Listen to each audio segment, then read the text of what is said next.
sure, right? By now, by the time I finish editing and it gets posted, you'd have noticed that I've been consistent. I know, be proud of me. Okay, so on the agenda, we have to do our... Today's March 1st, by the way, March 1st, 2026. So I have to do 3 videos. The January wrap-up, the books I read in January. The February wrap-up, the books I read in February. And then our March TBR, which is gonna be mainly all these books here. And then this is gonna, I was prepared. So this was basically gonna be March, and then this was basically gonna be, what comes after March? May, January, February, March, April. Try to do it off the top of my head. I didn't do a good job. Those are 3 separate videos, but the one that we're going to be talking about and doing today are the books that I read while I was in Jamaica. Now, I don't know if I'm gonna add this to part of the Jamaica vlog or if it's gonna be its own separate video. It has yet to be determined, but during that trip, I only read 4 books. Nice little 10-day trip. Well, I read 3 books and I discontinued one. My younger sister, she turned 16 and she wanted to have her sweet 16 in Jamaica. So that was our little vacation, and that happened around in December. I'm gonna talk about what I read, and that's it. These are the food books. Gotta post for the thumbnail. There we go. Or maybe... there we go. Okay, I want to see if I can do it in the order of what okay, yeah, I know certainly. So if you saw the last video I posted, I should have talked about this fairy tale, how like I just started reading it and I couldn't help myself. I liked this book. I think it's because when I had first got back into reading, right, because when I was younger, of course you read the fiction books that are given to you for your school, but I had more so been into like the Aaron Hunter series. So that was like the Warrior Cats, comics, manga, manhwas and stuff. And it wasn't until I graduated high school and I got a job and I was like, wait a minute, I have money. I'm independent. I can do things now. And the first thing I did was go to Barnes & Noble's. I got paid weekly. And every single week, I was up in that Barnes & Noble spending my paycheck. Every single week. At first, it was mainly mangas. And then it slowly gravitated to books. And I was mainly going for YA. And it isn't until recently now that I'm actually like getting more into fantasy. So that's why all these books, actually all of them are fantasy. That's why all of these books, all of them are basically fantasy. Like I've literally just been getting pure fantasy. And the book haul that you're gonna see, I should have been posted already because I'm ahead of the game. It was pure fantasy, pure fantasy. So this is like the beginning of me getting into fantasy, and I think that's why I had liked it so much. I believe I gave this a 4. This is a very interesting book. It's also a very thick book. All right, I haven't read a book this long in a very long time, or if I even have read a book this long. It's over 700 pages, barely. And if I'm giving any descriptions that might be slightly inaccurate, forgive me. It's been 3 months, okay? Bear with me. I do feel like there were some points that moved a little bit slow and some things that didn't make sense to me.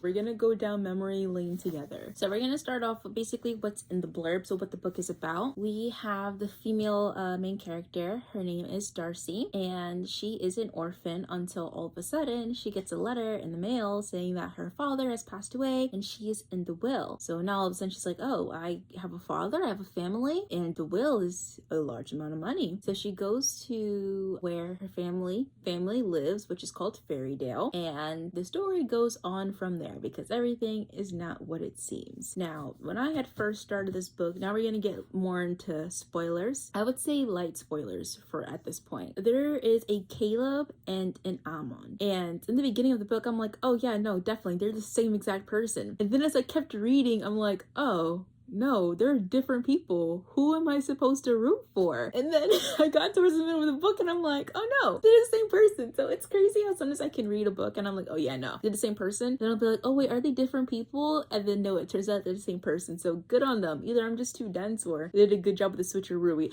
You know what it was? It was in the beginning when Darcy goes into the cathedral and she hears Amon, right? But then she goes outside and she sees Caleb and I'm like, nah, because Caleb was gaslighting her, bro.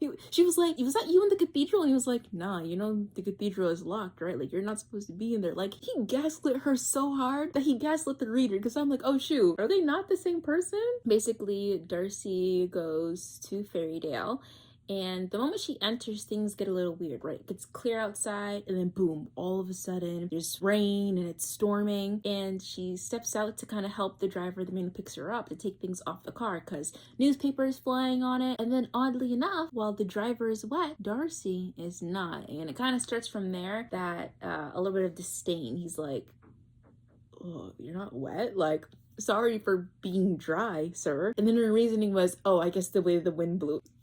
The wind can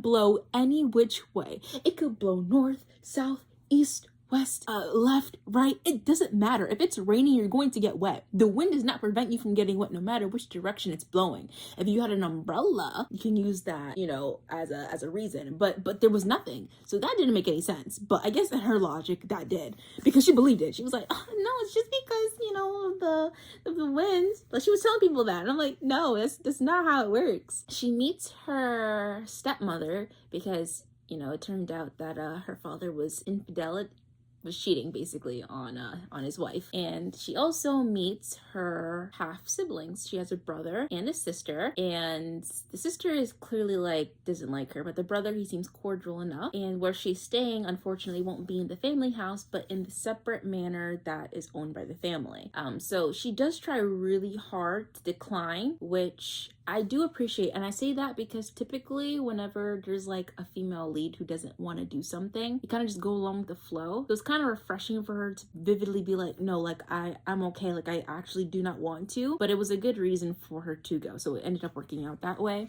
And that's where she meets Caleb for the first time. And then we kind of delve a little bit more into the book. So I remember I talked about this when one of the previous videos, but there is some nonsense where she goes to the funeral of her father and she's looking at him, she's like, he's not really dead though. And he wasn't dead, he was alive. So he pretended to be dead, and the coffin gets knocked over. Then eventually there's like a scene where he lights up on fire, like he just spontaneously combusts and then pukes up his guts.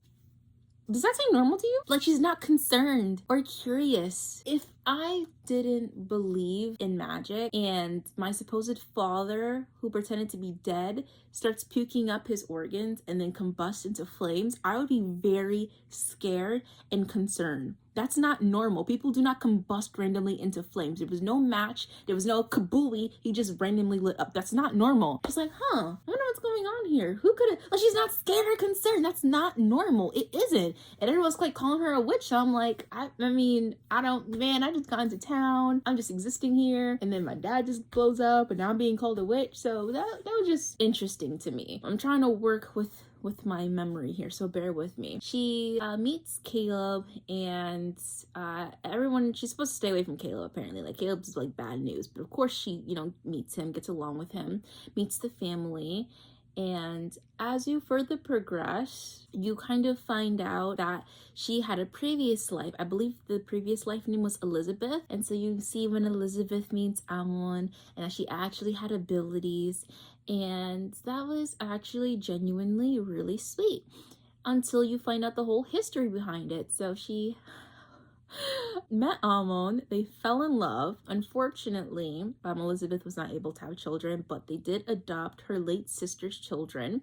And although the eldest and youngest, so there was 3 children that her sister had, Elizabeth's sister had a older son, younger son, and a young daughter. The middle child, he was basically a problem, but the eldest and youngest daughter got along well and thought of them as parents. So, you know, you have everything all lovey-dovey, they're together.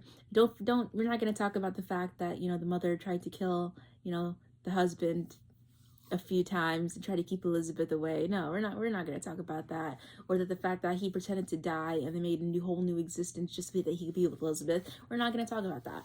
But what we are going to talk about is how that middle son is a menace, major spoilers, and is the main antagonist of this book. This man does some really heinous stuff. It is absurd. This all started because Amon is like a dark entity, right? So we have like a whole separate world, I guess you could say. And starting off from like the very, very beginning, right?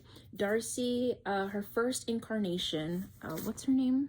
Sella. So the first incarnation, Sella, is it's kind of like a Rapunzel situation, low-key, where she is kept locked up by her mother. I can't really remember all too clearly why. I think it was because of her abilities. And one day when she's in her garden, because she is in a pretty big lavish house, this man ends up in her garden and he's wounded and he's bleeding. She's like, bruh, what are you doing in my garden? So they end up getting along. At first it was like a little tense, but they end up getting along. She takes some herbs, heals him. The mother comes, and the reason why they didn't get along at first is because the mother is like a genocidal criminal, basically. Like, she's a general, but she kills a lot of people, and I guess the male lead, he's like part of the rebellion, I guess. I'm sorry, it's not too clear, I don't remember too clearly. The mother comes and she's like, there's no one here, Brian, you aren't lying to me or anything, right?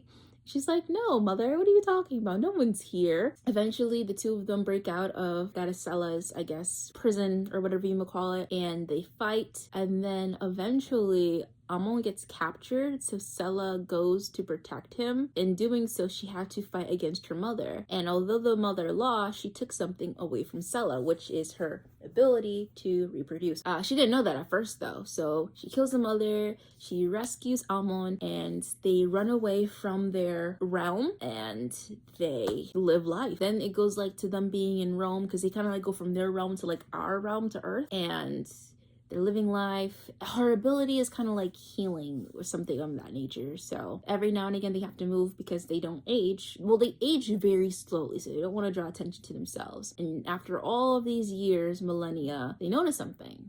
We can't have kids. And they realize that it's because of something that the mother did. She had done something to her.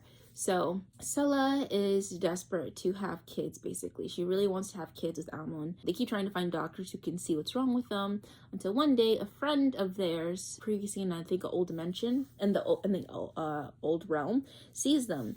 And he's like, hey, I think I have a way to get it back for you. She's like, oh, really? Okay, awesome, great. Sella knows that it is not going to go well. Like, she has this gut feeling that it's not going to go well. Because she wants kids so bad, she pushes it down. She's like, no, I'm just nervous. Like, no, this is gonna go well. It did not go well. It stole her power, and then she died. So the whole procedure that he was talking about, what it really was is that it stole her core, like her ability. Because it was gone, she like died. So she gets reincarnated as Elizabeth. Amon finds her because it's I love you in every lifetime. I love that so much. But because Amon is like a wanted criminal from their realm, in our world, he's known as like a demon. So the whole agency has been set up just to hunt him down. So that's why even though he's good to Elizabeth, everyone's like, no, he's a demon, he's a monster, he must die. Oh, they're like in a coven of witches, I guess you could say. That's why she has her abilities, and like other people also have abilities. In this life as Elizabeth has her mother, her older sister, and a father who is he's a butthole. Because Elizabeth, even though she's a reincarnation, she doesn't have her powers, but she has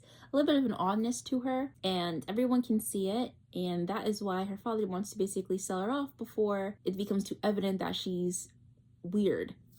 But the mother wants what's best for her. The mother was kind of like forced to marry him, so pretty loveless marriage. So it turns out eventually, during one of the balls where she's supposed to meet the man that her father wants her to marry, which is obviously going to be an old fat man who's a pig and tries to have his way. Amon comes, saves her, yay, and they start falling in love from there.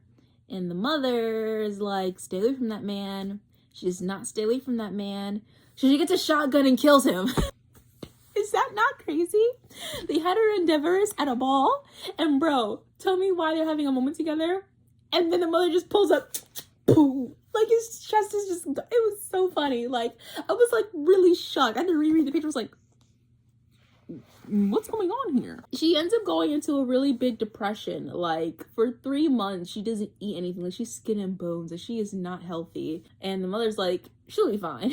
And the only reason why she ended up being okay was because Amon sent her a letter saying like, hey, I'm alive, I'm just recovering, don't worry, be healthy. And she's like, okay, I'll go be healthy. Basically what Amon has to do is that he has to pretend to be a different human, a decent human, so that he can marry Elizabeth, and then they go off to America. Oh, they're in Britain, by the way. Now, the reason that the sister is dead, major spoiler alert, Amon kills her. Whoa. I know. But the reason that he killed Elizabeth's sister is because I believe Elizabeth's sister had found out that the man she was married to was Amon, and she was going to report it. And so in order to prevent that, to keep, you know, the whole family safe, it was definitely something the sister was going to do that was going to harm Elizabeth, because it wasn't just about Amon. So that's why he kind of had to kill her. But unfortunately, the youngest son was there and saw it happen. So that's why after the whole family was brought over to live with Elizabeth and her husband, Amon, he was always distant. And that's why he really despised his older brother, because he's like being a goody two-shoes and getting along with his family, and this family that we're in, pretending to be lovey-dovey, is who murdered our biological parents. So he wasn't really mad at his younger sister, because the younger sister couldn't remember, obviously she was a baby, but the eldest could. So it's like, how could you? So it worked out for Elizabeth, because, you know, she couldn't have a baby because back at Sella, uterus is pulled out, and she loves her children dearly. She's sad that the middle child, the middle son, the youngest son, despises her, but she still wants to get along. And so one day she is at a cathedral, and her son, her middle son, the youngest son, is basically saying like, yeah, your man's killed my mother, your sister. And she's like, no, he wouldn't do that. He did do that. And although it was explained, she just wanted some time, because she understood why. But it's like, oh my gosh, I've been raising these children as my own this whole entire time, and we're the reason that their biological parents are dead. It hurt. I can understand the turmoil. Like, it hurt. It did hurt a lot. To come to terms with it and to look at them normally like that has to be hard. And she just wants time alone. And the eldest son comes to see, like, hey, what's going on? And the youngest son is like, yeah, your daddy murdered our parents. And he's like, nah, come on, like, we gotta figure things out. Like, mom, you know, like, da-da-da-da. Bro, that middle son, he was unhinged, bro. Killed his brother. He was like, you took my parents? I'm going to take your son, and then slit his own brother's throat. Is that not literally insane? And then after he killed his brother, he proceeded to kill his adoptive mother. Is that not crazy? He adopts a new persona, I think as Nicholas or something like that, proceeds to have a relationship with his sister's daughter, makes her give birth to another child, and then has Darcy's father have relations with that child to give birth to Darcy. Does that make sense? There's a lot of stuff going on. When it was talking about like Nicholas and his niece, I was like, what the fuck? I was like, what's going on here? Is this real?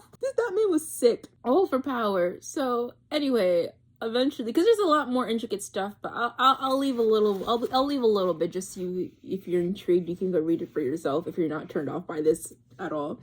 Long story short, Darcy ends up remembering her past lives. She releases Amon because he was caged, and they end up, you know, leaving. Yeah, they end up leaving. They end up fighting people from the other realm that was sent down to hunt them, that was causing a lot of trouble. And then towards the end, Amon goes back to that realm to like fight for a spot as king, and he gets his spot as king. So now like they're ruling the other world, and they have 2 kids. They got twins. So yeah, that was the end for Fairy Tale. I'm sorry guys, I think this is like my first like actual like review of a book. Like, I know that before typically I like read a description, or I do like reading vlogs. This I think might be like the first time like I do a thing and like I talk about like the book, you know, aside from like the 4 Donmays that I read for that week vlog that I didn't describe that well. So yeah, that was Fairy Tale. The next book that I read after, I can't remember. I think it was Assistant to the Villain. So yes, the next book that I read was Assistant to the Villain. I gave this book 5 stars. I enjoyed the hell out of this book. It was great. It was funny. It was pretty quick paced. Like in terms of like I just kept reading and reading and reading. But because the pages are of course longer and the words are kind of small, it took me solid 3 days. I mean, average time, but it felt like it took a while. I'm not gonna lie to you to read this book, but I enjoyed it. It was really funny. Quick synopsis of this book. You have this girl named Evie, and she is the assistant to the villain who is called the Villain. That's it. That's the best synopsis that I can give you at the moment. Now we're gonna move into brief spoilers territory. So basically you have this girl named Evie, and she has a father and a sister. Her mother is deceased, and you find out later in the book that she also had an older brother who was also deceased. He died when they were younger. In this book there is magic, and the reason that her mother went missing and that her brother is dead is because of said magic. Her mother had kind of got insane from her abilities and ended up disappearing her brother, as in disintegrating him into tiny little pieces. As the breadwinner, since the father is ill, she wants her younger sister to keep going to school. Her previous job was at a locksmith, like a, what do you call it when you make metal stuff? At a it was as a blacksmith, but for reasons that we don't yet know, she left or was fired, either or. So while she's in the forest one day, she ends up running into this man who was injured, and it ends up being the villain. So in meeting the villain and saving his life, quote unquote, they end up getting along, and she's like, I need a job. And he's like, okay, I can get you a job. She ends up being his assistant. You meet a lot of charming different characters. It's just really funny. That's as much as I'm gonna go, honestly. I don't think I'm gonna say too much because I high-key want you to read this. As good as this book was, I'm terrified for the next book, if you can see it, because apparently like it's not as good as the first book. Like the first was the best and the rest were okay. So I'm like, no, I don't want okay. I had a great time with this book. I want to continue to have a great time. That was really short compared to Fairy Tale. Fairy Tale was a lot. I really do like that book. It was like I had a good time. That book, it was a lot. It was a lot. And for this, I would definitely recommend this book. The next book that I read was Mistakenly Saving the Villain. Like, I love my villainess stories. I ate this up. This is my kind of not that it's garbage, but just as reference, this is my kind of garbage. You have the main character who died and wakes up, and I think it's a novel. Yes, he wakes up in a novel, and he wakes up as, is he the villain? No, he wakes up as like a healer. He like a medicine doctor, which works out because in his human life, like his before life, he was already like a med student. So he's kind of like going into what he already knows. And in the story, there's the villain, and then there's of course the hero. The hero is placed into slavery, and the villain, who's already been there for a set amount of time, tries to, like, I guess, make his life miserable to that extent. Anyway, Song Kingshi, he is very renowned, okay? He's like the best healer. He could save you from the brink of death, but he also was known to be quirky. What he ends up doing is he ends up taking who he thought was the hero, because he's in some kind of system. The system was like, yeah, save the hero. And he's like, oh, well, this person is like really beautiful and they're suffering. This has to be the hero. He's giving hero vibes. No, he was the villain. So he ends up saving the wrong person, and oh boy, Yu-Han, he has gone through a lot. Reading what this poor boy had to go through, the humiliation, the demeanment, it was tough. Starting out as a young starry-eyed boy, slowly having your dreams taken away, but you're not really seeing it at first. Like, they groomed this poor boy for this kind of lifestyle. He's forced to, like, never aged. Oh my gosh, oh my gosh. I felt really bad for this poor boy. I guess at this point, I really did. It was really sad. Even when he has Song Kingshi, like, looking after him, he still doesn't trust him fully, which makes complete sense because he's been abused for so many years. He's like, oh, he's just like all the other masters that I've had. Like, he's just gonna, but no, like, Song just wants to help him out. So he slowly starts to trust him. And then it turns from trust to like, I'm gonna own you. I'm like, sir, you're finally out of slavery and this is what's going on. Like, no, enjoy your peace as it is. Now he's just like, I'm like, all right, chill out, bro, chill out. I will say that personally, let me see if I can find it. Song has like this best friend who, like, I really like, but you already know who's gonna end up with who. He's so handsome too. He's like a snake monster or something like that. Ah, I found it. Is he not handsome? Do you see? Hello? I think the only thing that really bothered me is that, like, obviously this art looks fine. It's good. It's gorgeous. But in, like, the book art, he looks so childlike. I did not like it. So this is the male lead, right? This is the guy who was a slave and is finally gets set free by the main character. He He's like so gorgeous, isn't he? Actually, maybe this one doesn't look so bad anymore. I think it's because like the face looks so triangular. I think that might have been what my issue was with it before. I just feel like he looks very childlike. And I think it's because the persona that his previous body owner had, like he was quirky in terms of like he could choose not to save you or want to save you. He was cold, he was ruthless. With that face, if you want to keep an elegant, soft, I get you. But why childlike? Why? That was that. I think I rated it a 4. I enjoyed that book. It was a good time. And then, wow, this whole video is basically about Fairy Tale. That is crazy. I really like that book. This book, oh my gosh. So this book was written by B. Celeste. The reason that I got this book and that I was so excited to read was because I had read a book by her called Underneath the Sycamore Tree. Now, I had read that book maybe like around in 2020, 2021. It was during my Kenya trip. I loved that book. I gave it a 5 stars and I cried. Like, you kind of knew it was going to happen. But towards the end, when I read it, I cried. Actual tears flowed from my eye. And if you can elicit that kind of reaction from me, you get a 5 stars.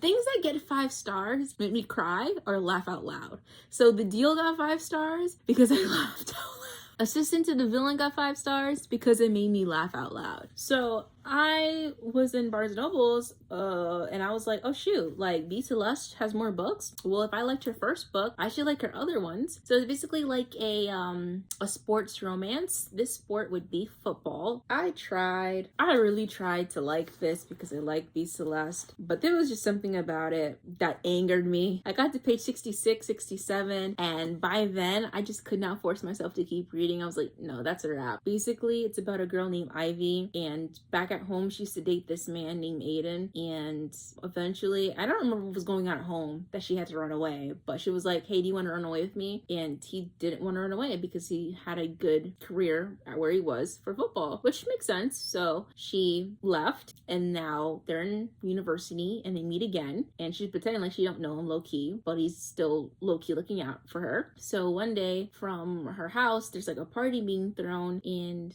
because she has roommates, so she leaves and she forgot to take her jacket, and it's cold outside, and Aiden just so happens to be driving by, so he's like, Avy, get in the car. I wish I could explain what about this I didn't like the reason why I didn't like it, but the best thing that I can say is that I just got really angry. I was just like upset, and that was pretty much it. Yeah, there was more, but that's pretty much, like, it's just like tedious stuff that doesn't matter, so that's why I didn't say anything. But that was like the main gist. She basically, Ivy getting back together with Aiden, and I just didn't care. And obviously I had this book for a while, so I couldn't return it, so now I'm just stuck with this book that I don't want to read. If I do want to finish this book, then I'd have to get it as an audiobook so that I can force myself to get through this. I think it was like the intimacy parts too. I think that's what got me. Like when they were like together, I just didn't like it. I didn't like it. I don't even know if it was the writing or what, because the one for Underneath the Sycamore Tree was great. I don't know what that book was. I really don't know. I'm sorry. Like, I wish I could tell you what was wrong, but it's just I don't like it. That's it. That's literally it. I'll see you back for the next couple of videos, which is my January wrap up, my February wrap up, and then books that I'm reading in March. Yes. Anyway, guys, I'm getting in this video here. Ciao.